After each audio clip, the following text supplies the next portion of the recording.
So hello and welcome friends to our channel Intromech, and today we are going to learn the design for fatigue strength. So first we should know what is fatigue. So let's consider an example. Let's consider this is a wire and you want to break this wire. Now if you apply the tensile loading and try to break this wire, it will take much strength. But instead of that, if I try to twist the wire like this, which we do generally to break the parts, so we can observe that this wire will get failed much earlier as compared to this example number 1. Okay, this will fail earlier as compared to 1. Okay, earlier. Okay, and it will fail earlier because it will fail to a stress value lesser than the static strength of the, let's consider it's a steel, then it will fail to a value which is lesser than the static strength of the steel. So this is nothing but the failure because of the fatigue which is getting induced in the body, and because of that the material is getting failed. Okay, so how it fails? When there is initially crack initiation in the body, then this crack gets propagated through the body and finally the material fails. Okay, now there are some basic terms which are very important to know, so we will get into those terminology.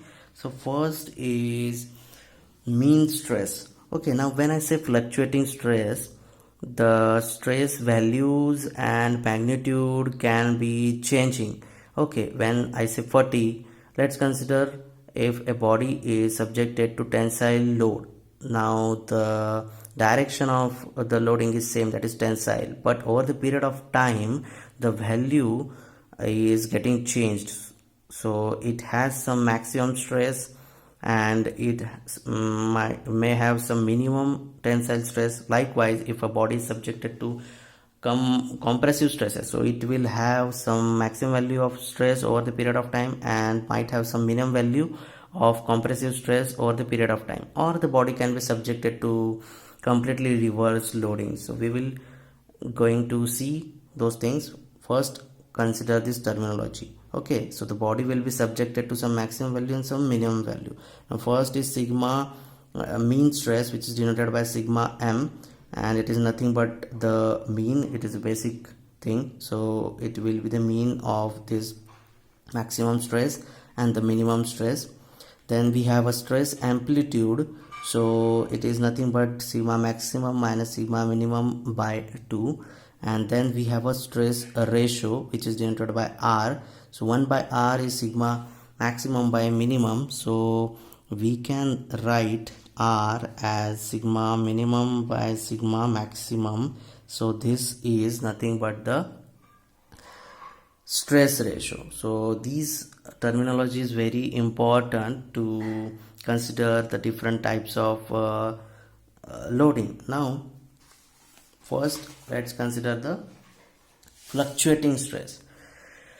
Now we can understand this concept with the example. So this is a bicycle wheel and these are the spokes attached to the hub. Okay, now these spokes are pre-tensioned. That means there is initial tensioning of these spokes. Now why it is required? Now we know that when the bicycle run, the spokes come under the compressive loading, then the tensile loading, compressive loading, tensile loading. So the spoke has to take both compressive and tensile forces, but the wire is not able to take the compressive stresses. So what we can do, so that the resultant load coming on the wire should be tensile, and so the stresses are tensile. So for that purpose these wires are pre-tensioned. Now let's consider these wires are pre-tensioned with 200 Newton. Now when these spokes come to this position, let's consider they are subjected to compressive load of 100 Newton. When they go to top position, they are subjected to tensile loading of 100 Newton. Now if you see the resultant load, now for this condition, the resultant load will be the initial pre-tension of 200 Newton plus the tensile load of 100 Newton. So the resultant will be 300 Newton. Likewise, when these spokes come to this position, they will be under compressive load. So the resultant load will be 200 minus 100 minus, because it is compressive, so the resultant load is 100 Newton. Now here you have to focus. We have achieved our target. That means we wanted that spokes should be under tensile loading also, and here we have achieved it. So this is the importance of pretensioning. Now with considering the cross section of the spokes will be subjected to some maximum value of stress, which is corresponding to this maximum value of load, and some minimum value of stress which is subjected to this minimum value of load. So we draw a graph which is sigma against t, that is the over the period of time. So this is the maximum value of stress and this is the minimum value of stress. We have plotted the graph. So we have found out the sigma mean and sigma amplitude. Now in this case, sigma mean will be 100 plus 60 by 2, that is 80. So this value is nothing but your sigma mean, that is 80 MPa, let's say, and sigma amplitude is 100 maximum minus minimum by 2, that is 20. So this amplitude will be 20 MPa. And now the R value, so minimum value is 60 and maximum value is 100, so this value will be 0.6. so in this case the R is lesser than 1. Okay, so for fluctuating condition, this R value is always less than 1. Now let's get into other type. Now repeated stress. Now the name itself indicates repeated. That means the body is subjected to a repeated type of stress. But here the stress value, that is the magnitude, is getting changed, but the direction is same. So this is main thing you have to understand. Repeated. So let's consider example. Let's consider a IC engine. Okay, there is a piston and connecting rod, all those things. Here there are valves. Okay, and this crank rotates, and we know that the gases exerts pressure on these valves. Okay, now they will exert the pressure on these valves, so compressive stresses will be generated here. Okay, and we know the cycle of the IC engine. So at each cycle there is one power stroke, and at that power stroke the gases burns, and they just exert the pressure, and because of that these valves are under the stresses. So this is the case of the repeated condition. Okay, so let's try to have a graph for this condition. Okay, so here we have a sigma, here we have time and repeated. So the value is tensile, it is varying on only one direction, and let's consider it is subjected to, we are taking just an example. So sigma, now this is the repeated stress, the magnitude is same. So what we can say here, sigma max is equal to sigma minimum. Okay,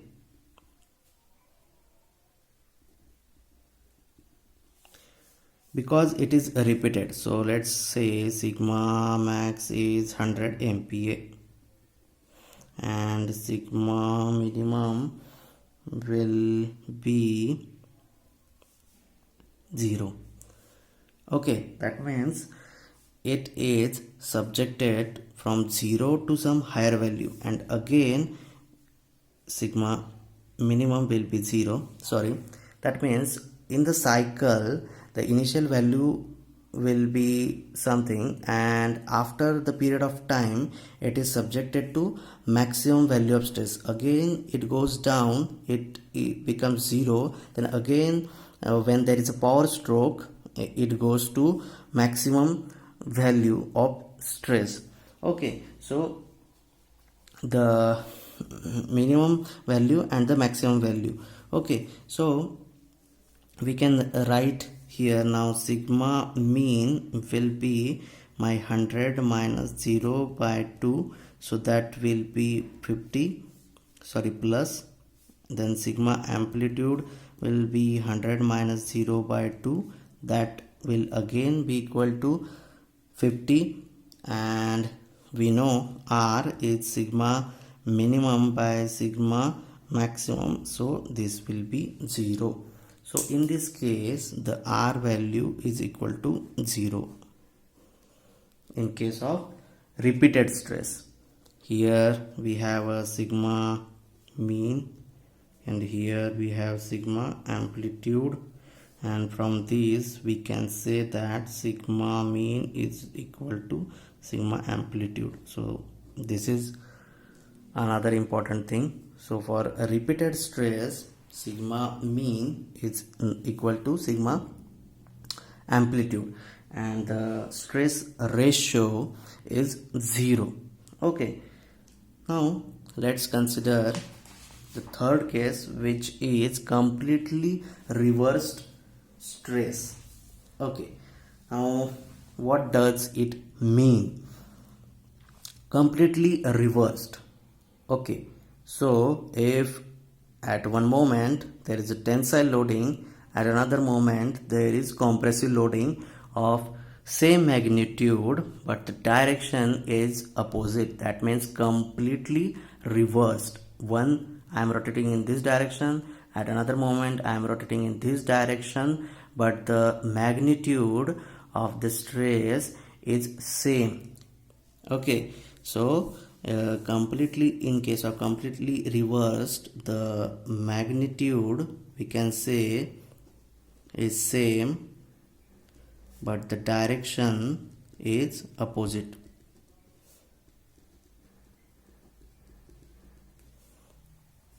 Okay, so direction will be opposite. Now we can consider the same example of twisting the bar, or let's consider wire. So we are twisting like this. Okay, so because of that there are tensile stresses getting induced and there are compressive stresses getting induced in the body, and it is subjected to completely reversed stress. Okay, now we will draw the graph for it. Okay, so let's draw a graph for it. This will be our sigma, this will be our T. Okay, now what we can do here, first we will find out the values and then we will plot a graph. Okay, so you can understand much more. So likewise here we said the direction is opposite but the magnitude is same. Okay, so my sigma max, okay, let's consider if it is 100 Newton tensile, my sigma minimum will be same magnitude but the direction is opposite. Okay, sorry, Newton per meter square.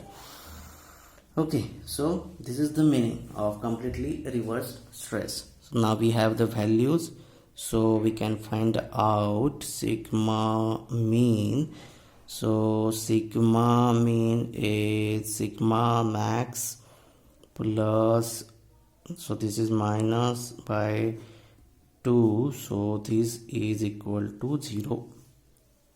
Then we have sigma amplitude, that will be 100 minus this minus 100 by 2, so this will be minus minus plus, this will be 100 megapascal. Okay, and we have stress ratio sigma mean by sigma max, so that is equal to minus 1. So here R is equal to minus 1. Okay, so we have sigma mean at 0. Okay, and sigma amplitude is 100, which is same as sigma maximum. So now we can draw the graph. This is 0. Okay, so this is completely reversed. Okay, so this will be your sigma mean, which is 0. This will be your sigma amplitude, and you have sigma max here, and here you have sigma minimum. Both will be same like we have seen here, so both will be same, that is sigma maximum and sigma minimum. So this is the condition of completely reversed stress. Okay, now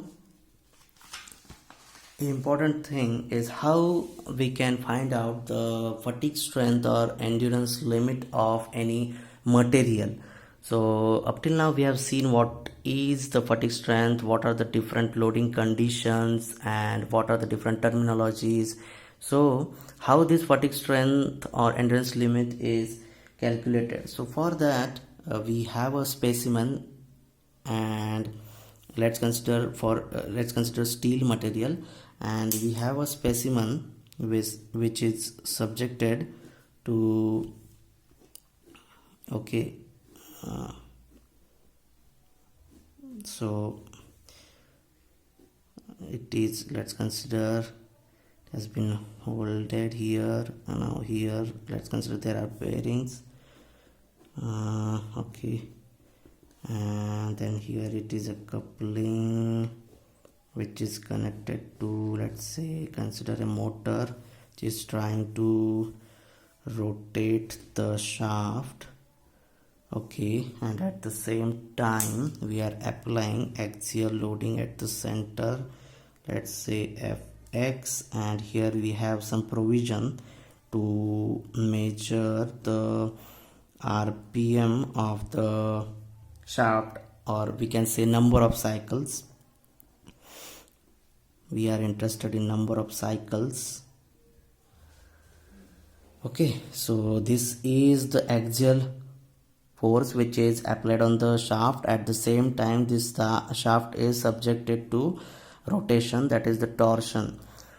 Okay, now we have seen three different conditions. So what is this condition? Now here if we see, this shaft is subjected to the load and it is rotating, so the shaft is subjected to completely reversed type of loading, and because of which the completely reversed stresses generating in the shaft, and this shaft fails. Now what we do, we apply some force initially, then we rotate the shaft and we see how much number of cycles this shaft can sustain before failure.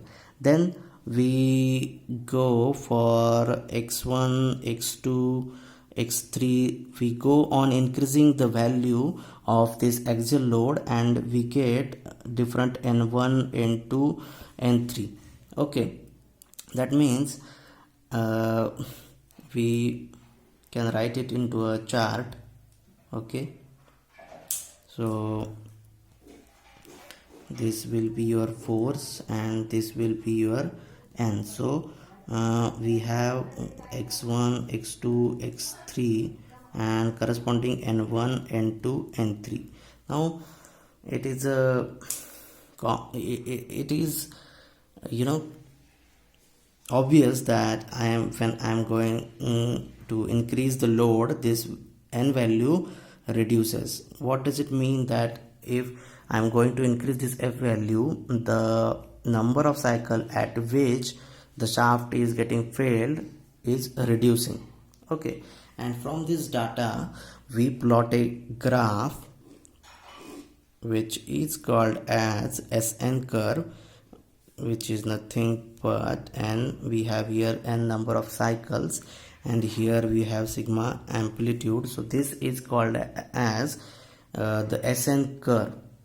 We will see it into the details. So graph is plotted from these values and is called as SN curve. That is nothing but stress into number of cycles.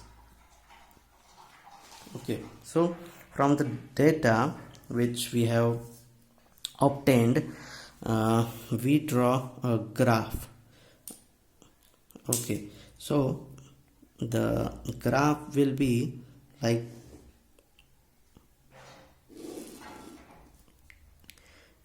this will be, and this is your sigma amplitude.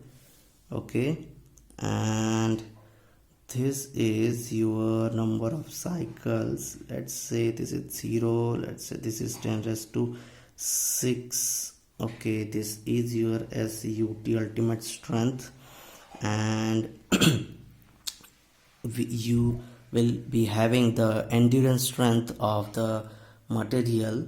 And let's say this graph is for steel. For aluminum, the graph will be different one.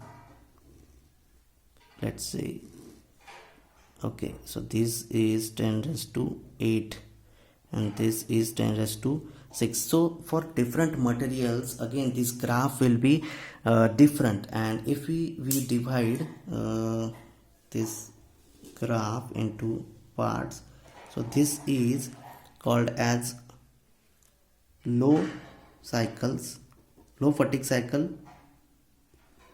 These are high fatigue cycle, and these are infinite life.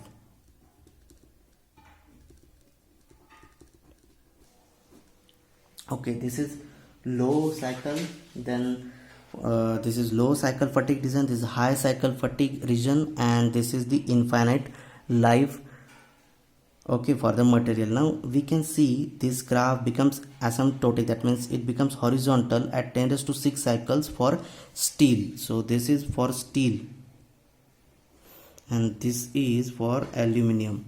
So for steel, this graph becomes asymptotic at 10 raised to 6 cycles, and for aluminum it becomes asymptotic at 10 raised to 8 cycles. Okay, so endurance strength, what exactly it is? That is nothing but the maximum stress amplitude which a standard specimen can withstand for a minimum life of 10 raised to 6, that is 1 million revolutions under completely reversed loading condition. Okay, we subjected that bar to completely reverse loading. So the value of stress that the material can withstand for a minimum life of 1 million revolution under this loading, that is nothing but the endurance limit, which is also denoted by, let's say this is SE dash. I will say what it is. Then for aluminum it will be SE dash. This is for aluminum.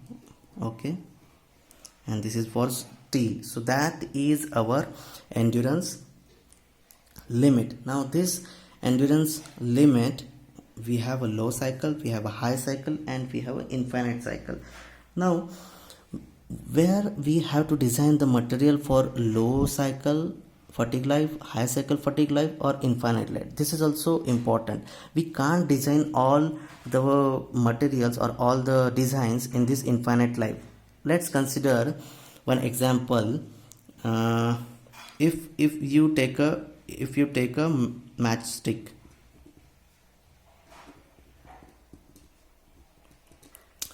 And if you design it for infinite life, then what will happen? If you rub it, it will not get ignite.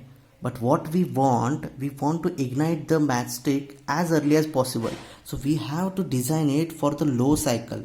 So matchstick is designed for low cycle. Now let's consider high cycle. Okay, now let's consider a pressure cooker seal. Now I don't know how many of you have observed in a pressure cooker, that is the top plate of the pressure cooker, you have one seal here. Okay, and this seal explodes when the pressure inside the bowl becomes greater than the value for which this seal is designed. Now this pressure cooker is important thing. If it bursts, it can harm the people, so it shouldn't get failed at much earlier life. So we can't design it for this low cycle, but at some value it should get failed also. Otherwise what will happen, if it doesn't fail, it can cause a harm. So we design this pressure cooker seal for high fatigue cycle life. And next is the infinite life. So infinite life, let's say a bearing. For a bearing, it is very important that it should not fail earlier. It has to run for longer and longer. So here our main aim is that the bearing should not fail. So we have to design it for the infinite life. So it is very important that which zone you are picking for the designing. It is not like you should always design so that the material shouldn't fail, like like we have considered the example of matchstick. So this is very important, and this endurance strength depends on so many different factors, and there are standard relations like this SE dash is equal to 0.5 times of SUT for steel.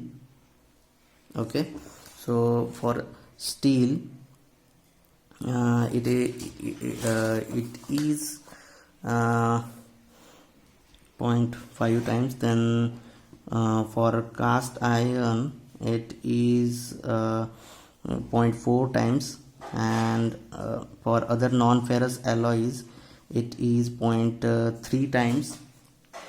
For other non-ferrous alloys it is 0.3 times of the SUT for non-ferrous. Okay, so these are the standard values, and from that this endurance strength can be found out, and this value is also dependent on so many different factors which we will see into the next chapter. So I hope you understood the basic concept of the fatigue and endurance limit and how you design different materials under different zones. So please do write in the comment section if you have any doubts, and we can discuss over there. Until then, be safe and stay happy. Thank you.